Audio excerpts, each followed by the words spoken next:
In our midst today, we have someone who is the champion of the people. I look at him in our community, one who has tirelessly worked to serve the constituents, to serve the people he's from. And it's my humble and an honor, pleasure. It's actually a very distinguished pleasure to call on Albert Baldeo, our district leader.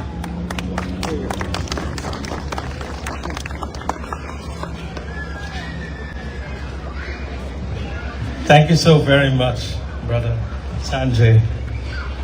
I am so happy to have such a wonderful, inspirational message from you, Dharmacharya, and one that resonates with the present circumstances that we face here today. And I want to put this all together. We all came from India, where there's a caste system, and came to Guyana and then to America, and other folks here also have that same history.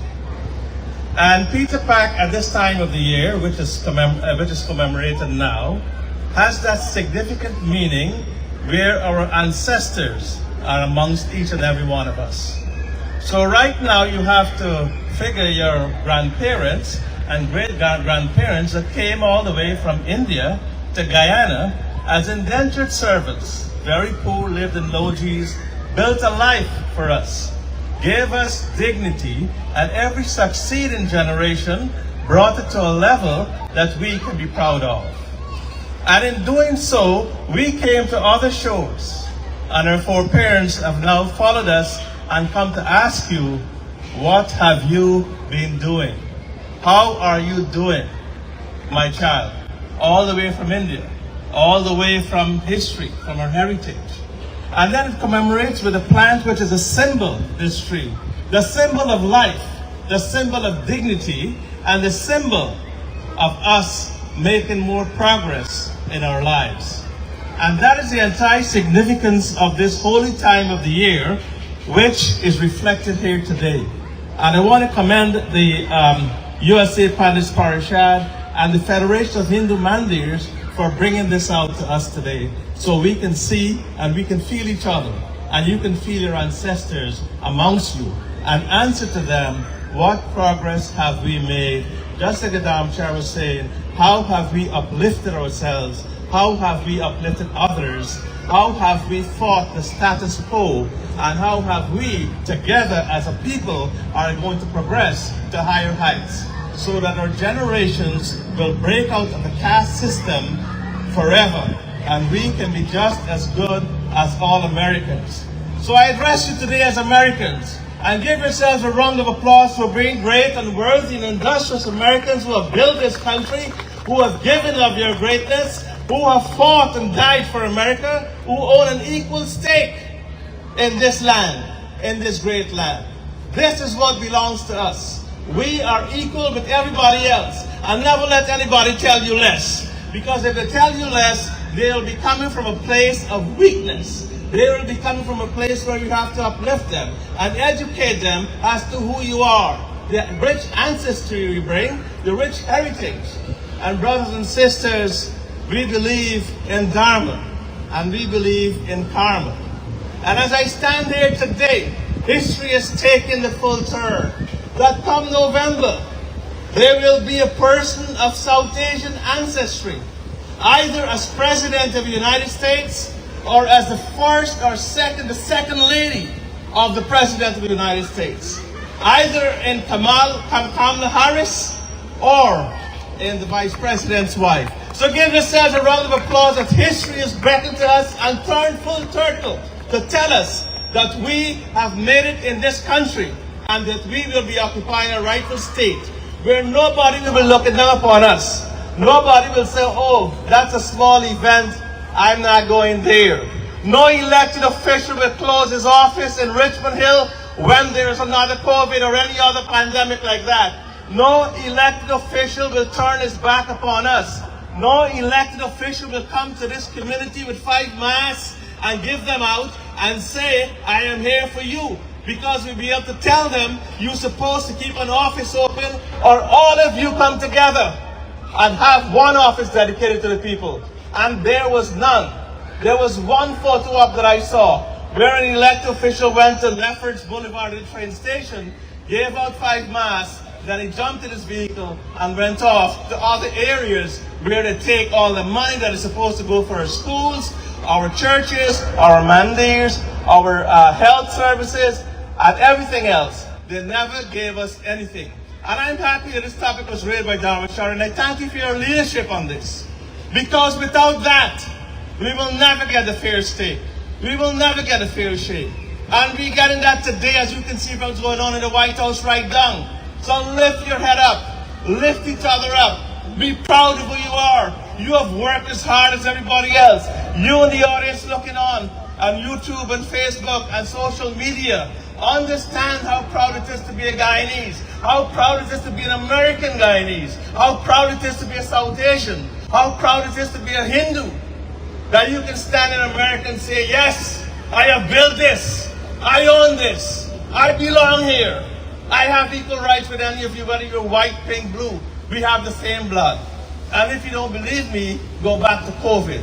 Because COVID taught us all, no matter how high you are, or how low you are, or how black you are, or brown you are, or minority you are, we are all equal. And this was a wake-up call for all the politicians who say they represent this community. All of them who have an office here. I see none here today. Why is that? That's a gross disrespect. I condemn that. How can you not be here as part of your constituency? And you know what happened, brothers and sisters, at that time of COVID? We had the redistricting process coming out. And they cut us up in 4 or 6 pieces again. At every level of government, state, city, federal, Congress, everyone was cut up again.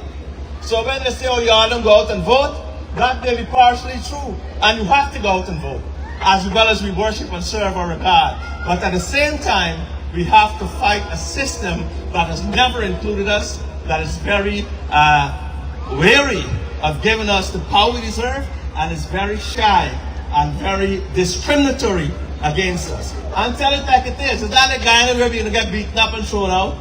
This is where religion will keep us strong. Our religion will make us firm. And we will be able to occupy and build America as we have done. So lift your head, brother. Let's give a warm round of applause for yourselves for being here. You have done well. I compliment you, and I ask you to continue to fight and spread the word. And those on Facebook, continue to fight for your religion. And happy Peter Pack as we continue to symbolize that what was taught to us from our ancestors.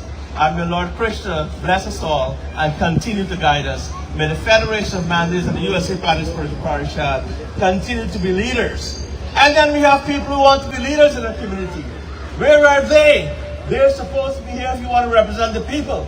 Your purpose of representing us as a minority, and Namachar talked about as a minority community, is not to be the water boy for elected officials. You have to lead by example. You have to stand up and call out injustice when you see it.